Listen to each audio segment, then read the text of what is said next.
esse trabalho nos foi entregue, nós o recebemos com uma certa desconfiança, mas o que produziu em nós foi muito enriquecedor. Nossa equipe, eu apresento agora, está aqui.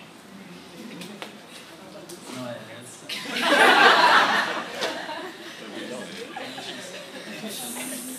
Nossa equipe, aqui. Nossa equipe, Reginaldo Batista, Alexandre Sepulvos fala, Luma Maciel, Felipe Cabral, Suzane Cruz, Everton Xavier e Geranderson Mota. Nos reunimos várias vezes e fomos visitar a Defesa Civil aqui. Tivemos também fizemos contato também com o pessoal do SAMU. E assim, porque nós vamos falar, a parte que nos cabe aqui, é falar das possibilidades de atuação. Então, eu creio que esse tema aqui é de interesse porque pesquisamos esse assunto para descobrir as possibilidades de atuação. E as possibilidades que foram levantadas pelos profissionais que estiveram envolvidos nestes seminários 1 e 2 são vastas. E nós devemos aproveitar essa oportunidade para agarrar todas elas. Gostaria também de parabenizar e agradecer ao 9º semestre, que abriu brilhantemente o seminário ontem. Vocês são os nossos desbravadores. Vocês vão abrindo caminhos, abrindo portas. E nós, no primeiro momento que nós tínhamos um certo frio na barriga com vocês, porque como seria a apresentação de vocês, é encorajador a forma como vocês apresentaram e torna o caminho para a gente mais aplanado. Então, muito obrigado, viu? Muito obrigado pela forma como vocês estão na nossa dianteira e abrindo as portas para a gente.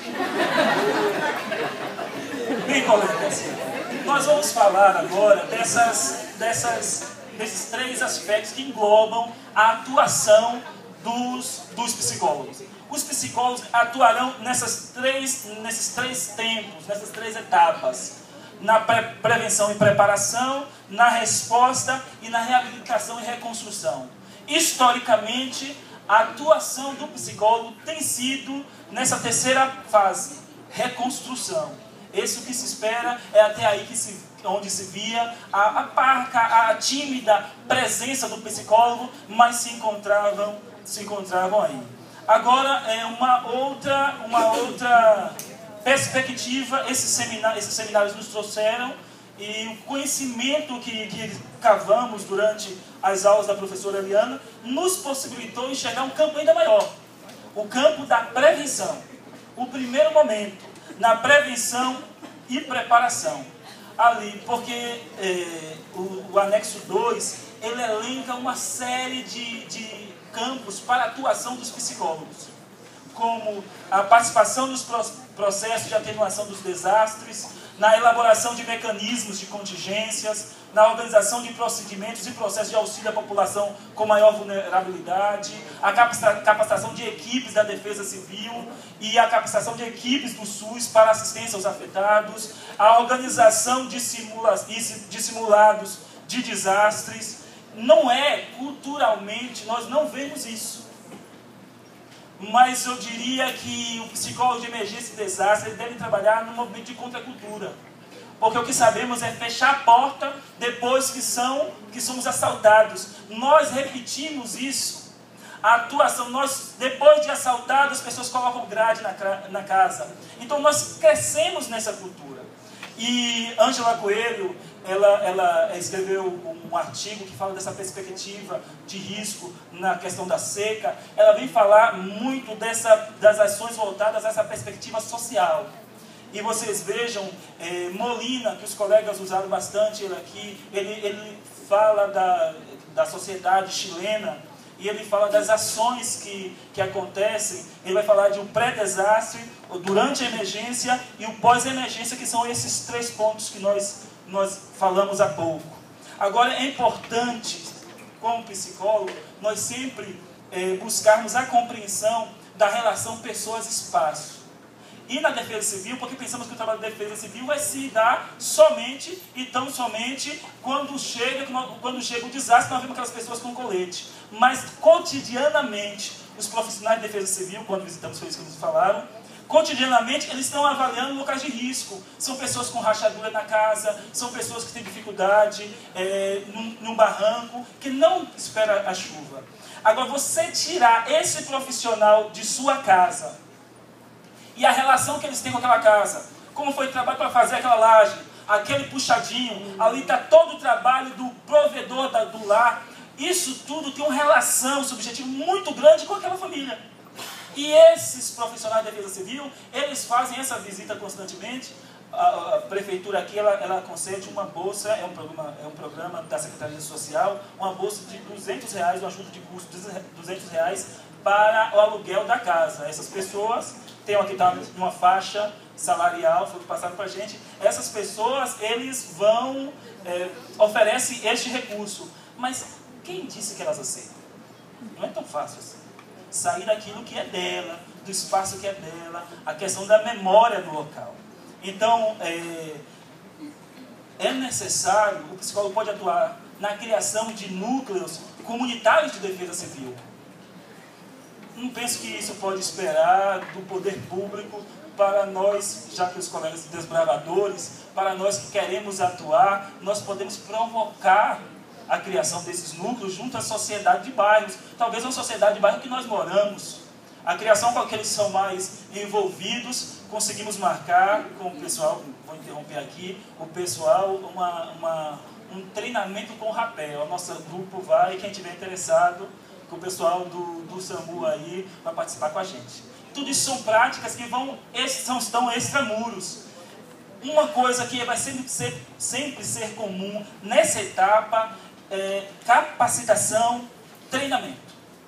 Nessa etapa, o psicólogo pode atuar capacitando e treinando. Capacitando e treinando equipes que está envolvida da defesa civil, nós atuamos nessa interface, capacitando e treinando os voluntários que atuam naquela associação de bairros.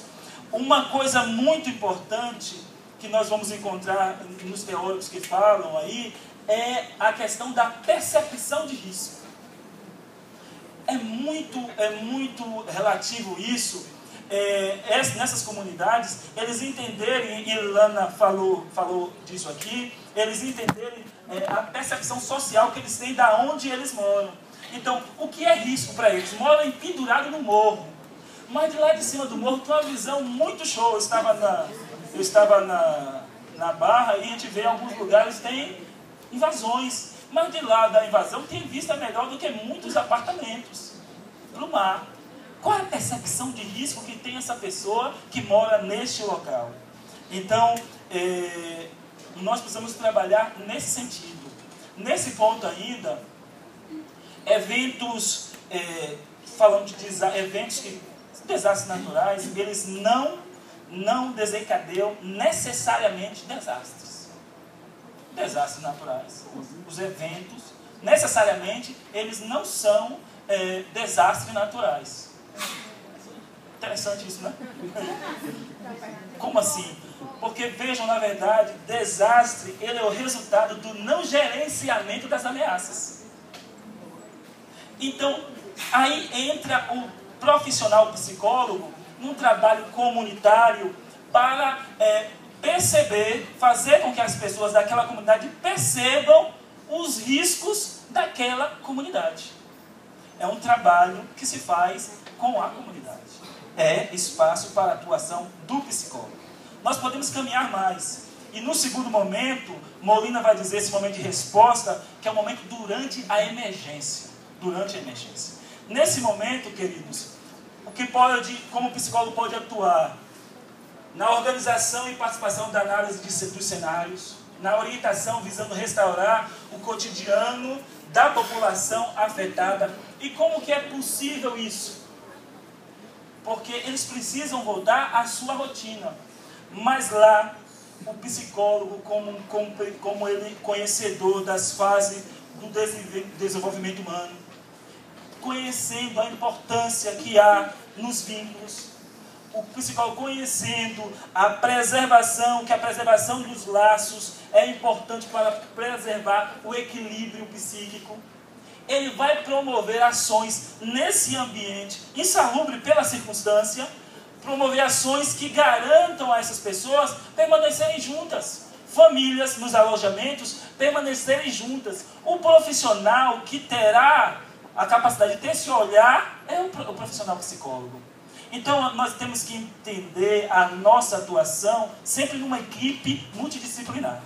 Existem vários atores, nós tivemos uma médica falando aqui há poucos, e nós percebemos o olhar do médico é diferente do olhar do psicólogo, não é isso? É diferente, às vezes até choca, como fala, tira aqui, deixa ali, vou cuidar.